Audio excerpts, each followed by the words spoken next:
தாவேக்க எம்எல்ஏக்கள்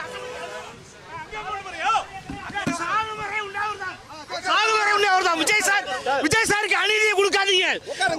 விஜய் சாருக்கு அநீதியை கொடுக்காதீங்க. தனி மனிதனா ஜெயிச்சிருக்காரு. தனி மனிதனா ஜெயிச்சிருக்காரு.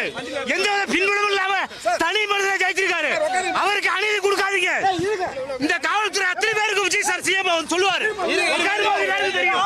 விஜய் சார் முதல்வரா பதவி ஏற்ற உடனே எல்லாருக்கும் தண்டனை கிடைக்கும். வாழ்க டிவிக்கு வாழ்க.